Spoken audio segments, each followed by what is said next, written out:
Hey guys, today I want to talk about one of the most foundational movements that we do here at Bombers, and that's the air squat.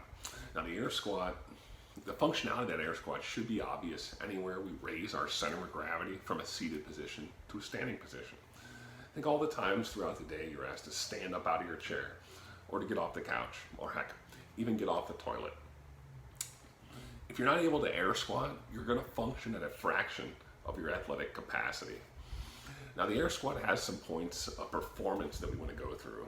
We don't get to talk to these all the time in class.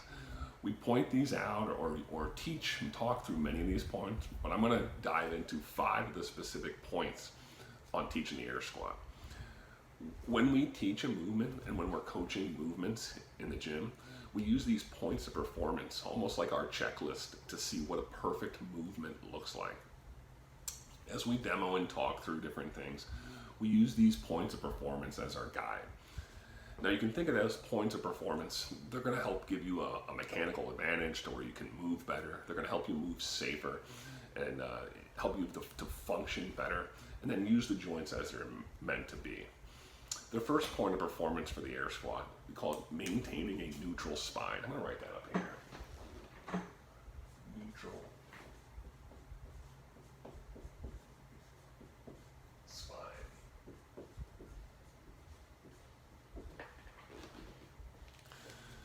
That's a big word for us, that maintaining that neutral spine. That means we're bracing through the middle, or we're using midline stabilization, which is another big word here.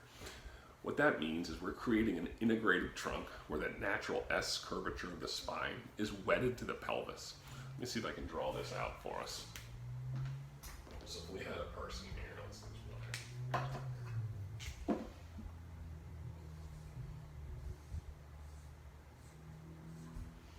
You can see that we're doing all right. This natural S curvature of the spine is wedded to the pelvis.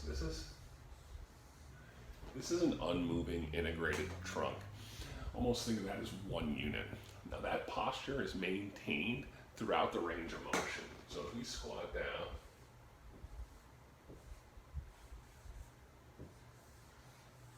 we see that same posture. That curve in the lower back stays same. It stays there. This is critical to all of our functional movements, and especially when we're lifting under heavy load, that we maintain a neutral spine and showing midline stabilization.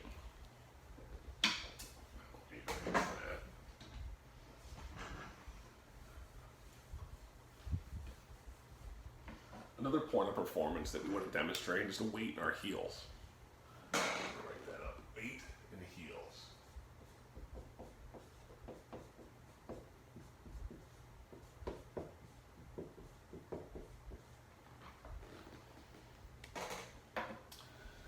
Now when we keep the weight in our heels, that means we're demonstrating posterior chain engagement.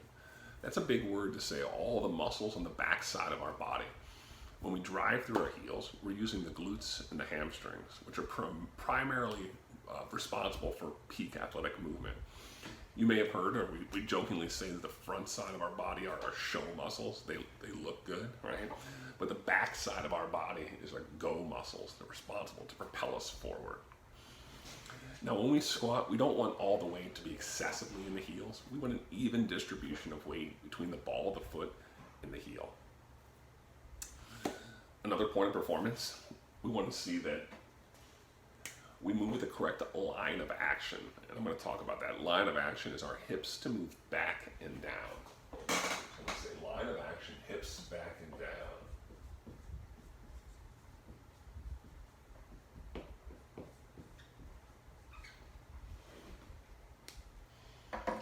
Now, like most of our functional movements, the squat is a core-initiated movement. That means we first brace at the core, then our line of action is to send our hips back and down as the knees simultaneously bend. Now, the distance our hips press back is dependent on the capacity of each of our athletes. What's important here is we don't press our hips back so far or don't let our knees to shift forward that we lose balance. One more thing, as we press our hips back, it helps engage more of that muscle of the posterior chain, the glutes and the hamstrings, as well as keeping us balanced onto our heels. Another point of performance here we want to look at is our proper depth. And we want to squat to a depth below parallel.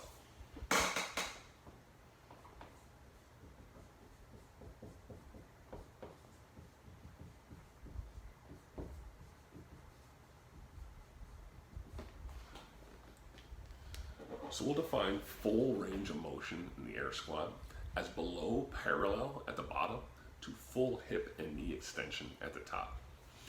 Now I'll define below parallel for you as where the crease of the hip is below the top of the knee.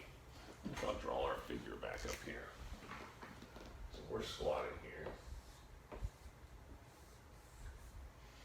The crease of the hip here is below the top of the knee.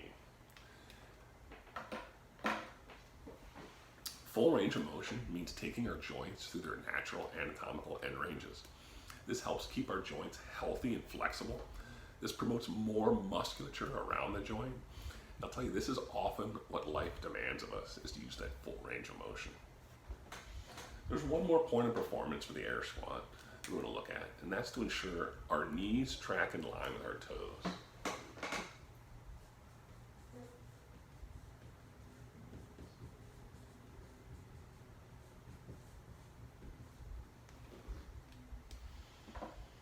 Now we need our knee joint to track out in line with our toes to keep the knee joint and the associated structures of the knees safe.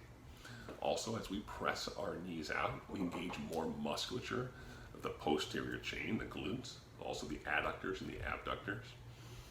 And as we drive our knees out in line with our toes, this helps open up our hips and allows us for proper depth. So we can think, when we go through an air squat, and we teach through an air squat, these are really the points of performance or the checklist that we're looking for. So as we're teaching through these, you can think about bracing that spine. There's lots of ways we can talk to do that.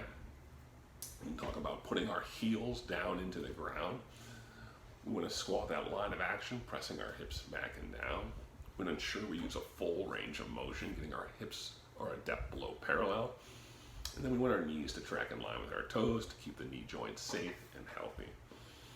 We'll use some more strategies and some coaching tips, maybe making this into some simpler language when we coach and we teach these in class. But that's kind of more of the science and some of the things behind what we're looking for when we're teaching this to you. I hope you enjoyed it. I hope this is valuable, and this has been your Monday message. Thanks, guys.